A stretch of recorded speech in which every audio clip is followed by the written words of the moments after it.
Ồ,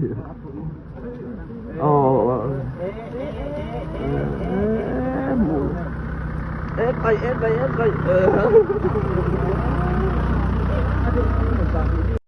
Thế là hiện tại ngõ khóc mày ạ, chưa đắng muốn đắng hiện phải vấp lầu, anh mới thấy tụi lai hiện.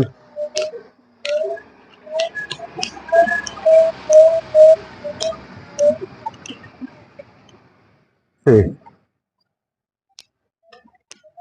lấy tận anh xem ạ, thế là hiện chưa sợ, anh buông son, lằng, vợ hiện chôn vợ lằng tổ, để làm bô lần thấy tổ sợ.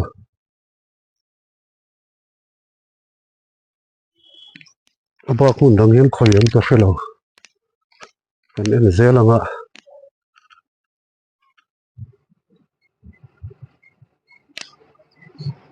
Thế là một trong hiện cần thier về liền.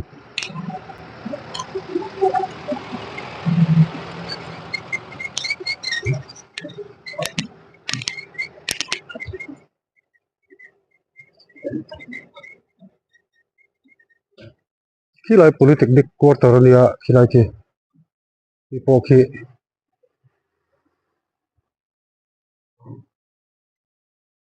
amin lawa bang khan, anh xóa sân tổ, phim độ,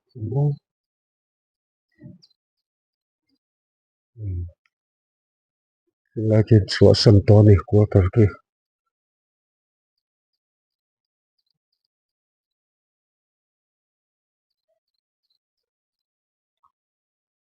Thì hiện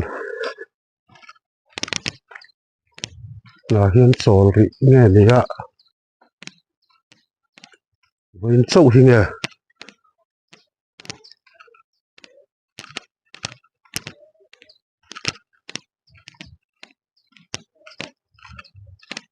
lấy là một trong các cán bộ khai, thì hiện người ta lằng, ba ngày cho lằng, thấy chép tổ này, này là hết lắm bằng, chắc làm cho po hiện là lạc bên tu ra ngay tay là, chứ tí ruộng xuân,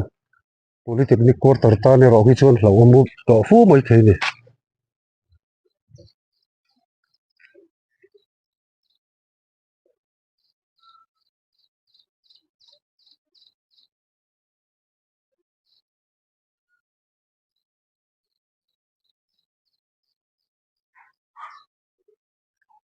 Số lại số TNT lũng lầy hôm này, TNT lũng lầy hôm,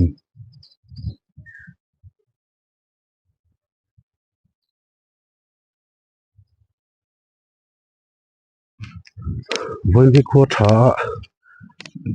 chúng mà lắm dùng khăn đi thì bọn xa,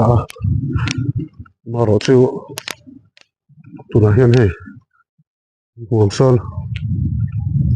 tục lẹ cúi, tỏ mày ạ,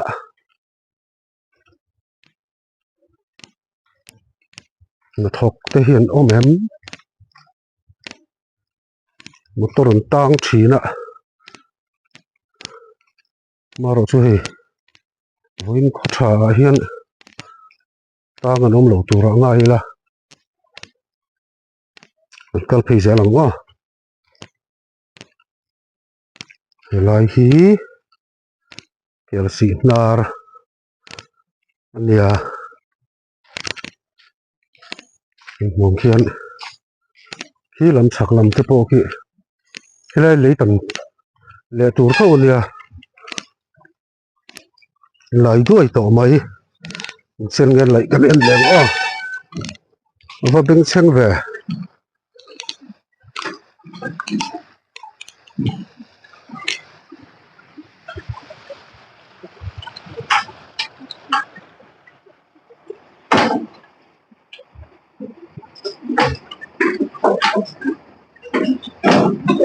lại trên lại khi tổ phút này mà rồi xuống ná là nè không thì có ngày hiện ná là nè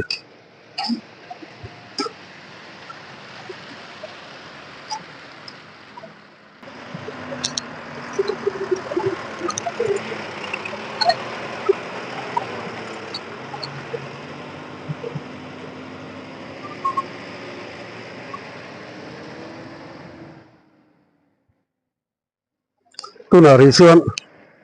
ruah sur lem lo a khua tha motor pawh or sam tak chuan an han tlang ve mai ri a kem han tla hlek sela enge an le ang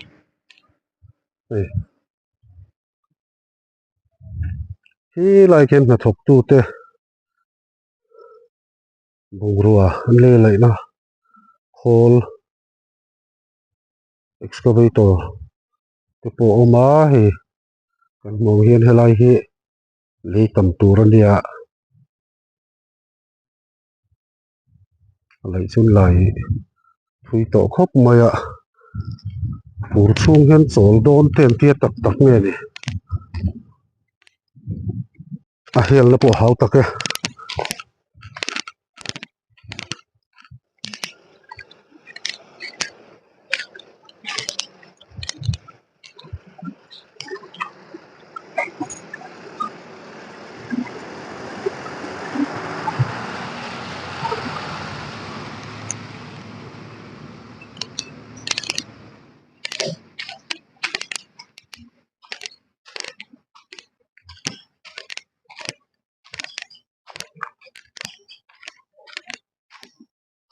hemi kong hi lu lei di si kal chuak ta chia khan mei tha kuwin mei ral hma a pei turin a sei khanin ka hria a zulai ni som ni in rin ni ni a heti chin hi an hmalak na alania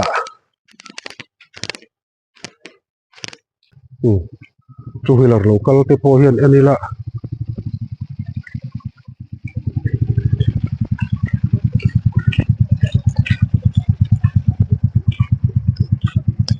ni tina office kai le school do pang engemaw zat kal thin na ni chumai ni lovin chhimlam le nga thial tlang dung te le khaw lampang tlang dung ho lung lei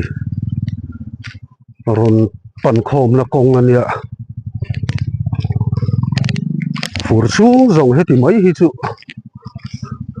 arei ve deuh dawn chu ni e ruah tui hi eng chen nge ala tlak dawn kan hrelowa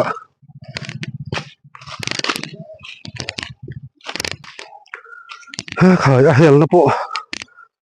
a dup thui thui lu tuka duangin a kal thei lo ve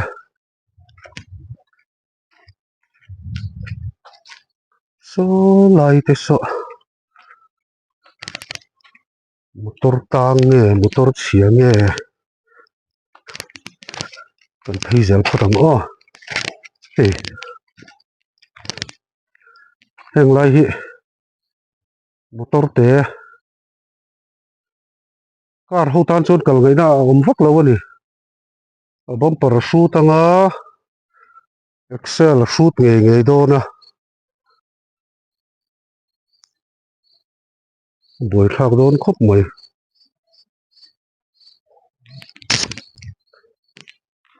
hel na lai tur pawh awm lo ve dup thui thui hlawm lu tuka hian hnathawk te pawh an chawl vek mai a enge than ni hmun dangah hian kan kal ve nual a tunang fura kawng a lo diak nal ani chuan hnathawk tu te hian motor tang put chhuak tur hi duty an in dah thin ani maro chu helai hian an in dah ve em ka hrelowa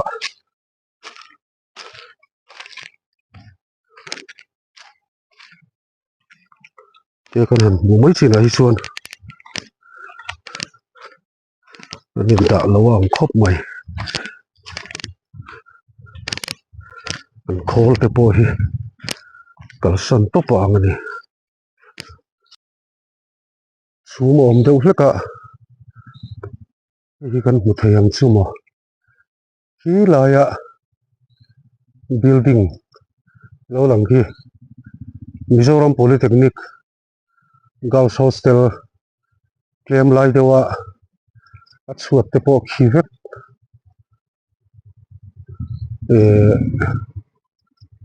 YouTube lama te po kan no hu kha khani tin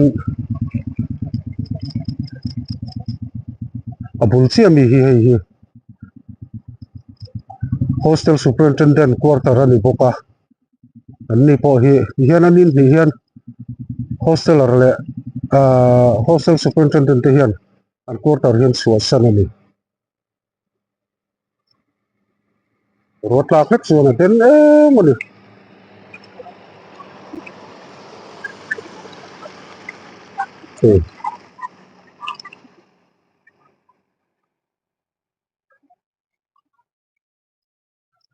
an kong lai dan hi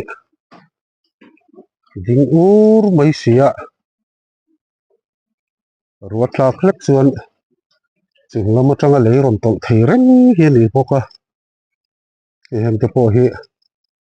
an lai chin ba ka ron tol thani to ni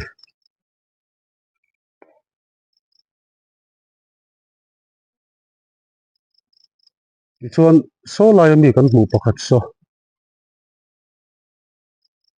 hi driver quarter ania Mizoram Polytechnic Girls Hostel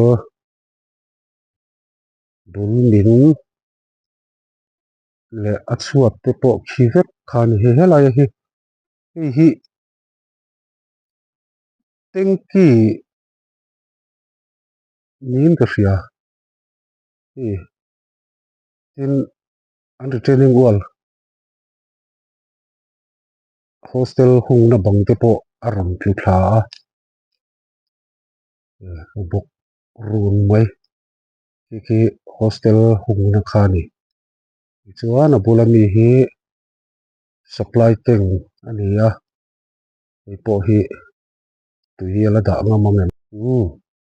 a pia lama tang kan en le do nang o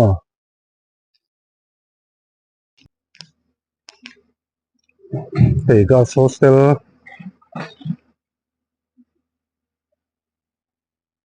zone khani ta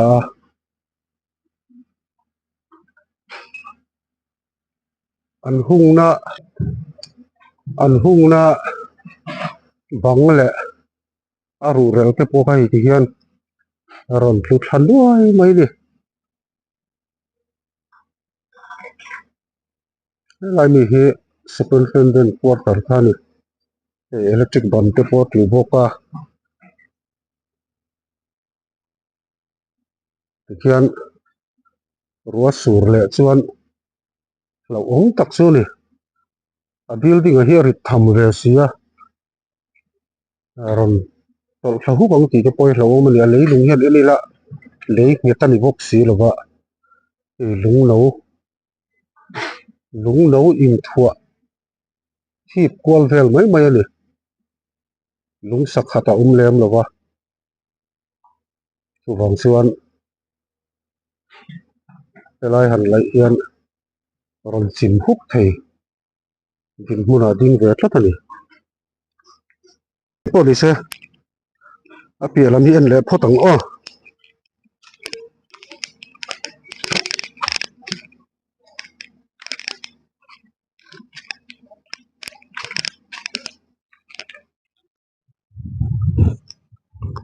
po an training wal hi ne la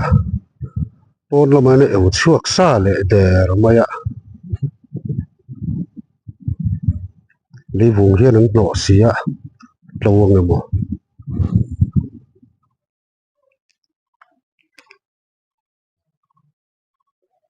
wen hi motor tlan a tlem kan ti rualin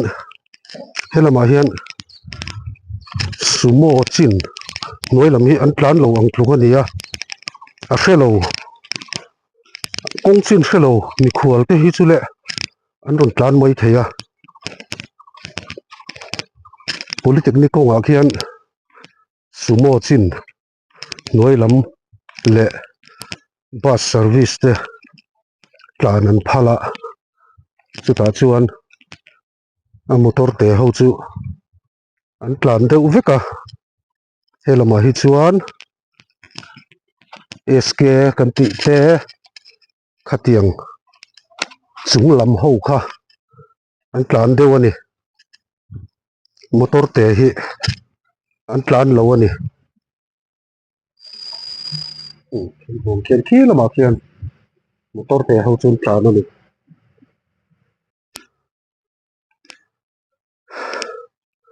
helai building kan hmu ve thung hi chu OMR sub headquarters lunglei Pondal structure da thatna building ani hi hang lai te hi chu an lai dik ang reng khop ma an lai dik ti mai la mil lo om hi om lem lova a slope tha khop mai on de do in hei helaman kan hmu ga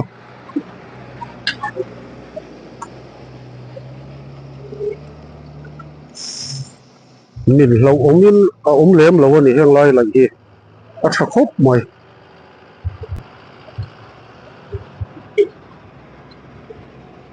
tiang thei vek kian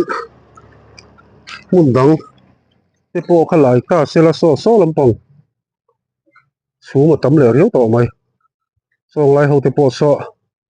tiang vek khian han lai sela chuan a min po hi min a lo om ne do nga min po hi tlem do in rin om ani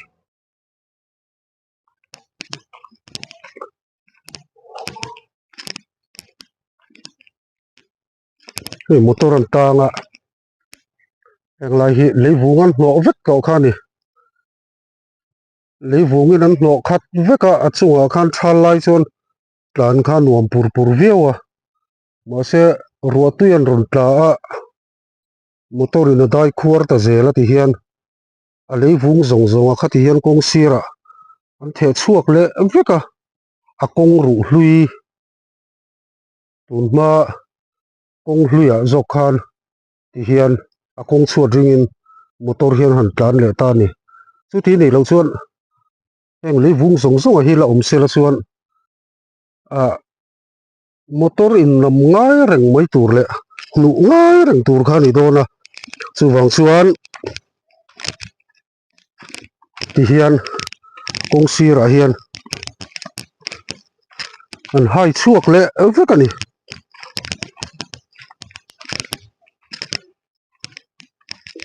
tiang leivung hno rengot mai a hi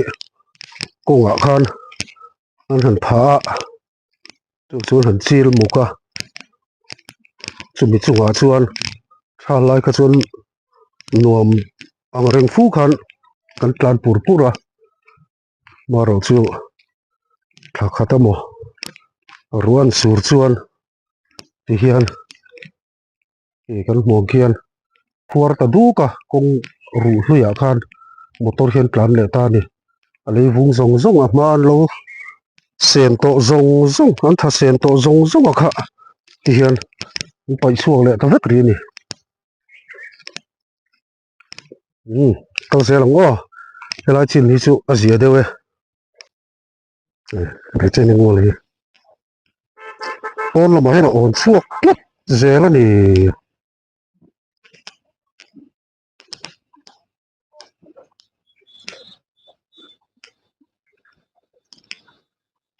ruat lak chuan heng lai po hi motor te tan chuan tlan ngai na om mang lo a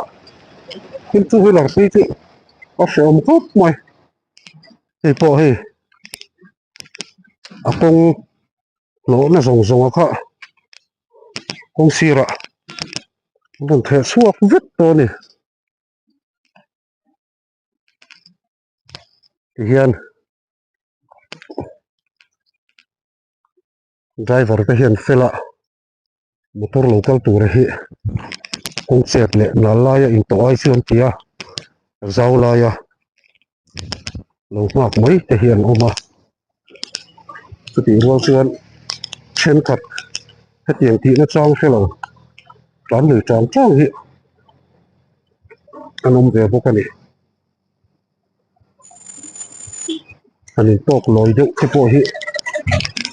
anom thin po ani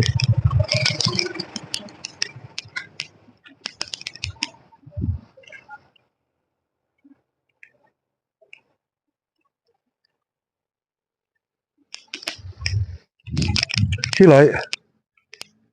anh nói lại tắc tắc khát hình sầu tung tiếng rồi sửa mai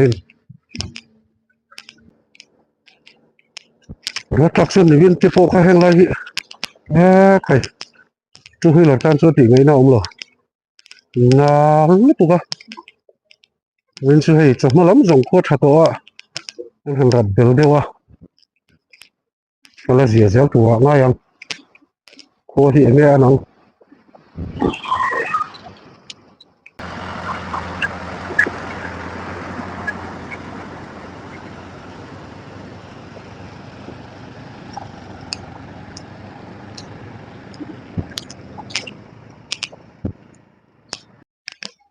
với con thật là ta cả chuyện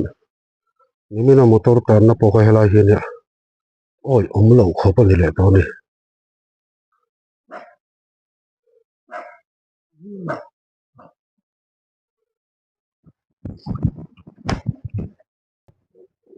bông ông một thằng tan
Ready, go!